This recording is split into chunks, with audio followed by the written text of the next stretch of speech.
د طالبانو تازه اعلان او تاریخي کارنامه د ګمرکونو عواید بې ساري زیات شوي ده چې طالبانو څه ویلي جزئیات همدلته وګورئ او چینل سبسکرایب کړئ. د ملا برادر اقتصادي پلانونه په کامیابېدو دي. مالی وزارت اعلان کړی چې د مالی کال تر پای ته رسیدو مخکې خپل عوایدي هدف بشپړ کړی دی.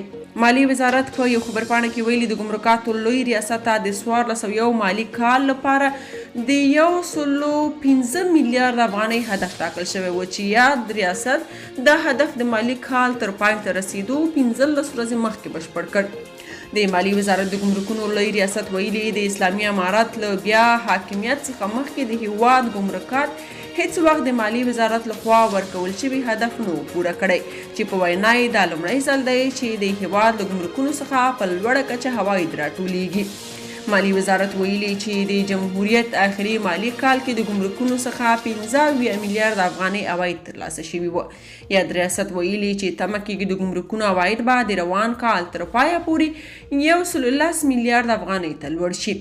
مالی وزارت په ګمرکونو کې رامنځته شوې اسانتیاوې، شفافیت، د تخصصي کسانو ګمارنه او دندو ته ژمنتیا د عوایدو د لوړېدو اصلي عوامل بللي دي.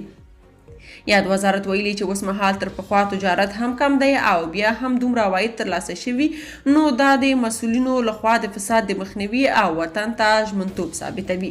یاد دې وي چې ولسمشر غني به هم د حکومت پر مهال تل هڅه کوله چې د هیواد عواید لوړ کړي، خو دا چې پر هر چا یې باور کوو نو یاد کس به وروسته غل وتلو او د ملت پیسې به یې غلا کولې. همداراز د ګمرکونو عواید به د زورواکو او لنډغرو جیبونو ته تلل.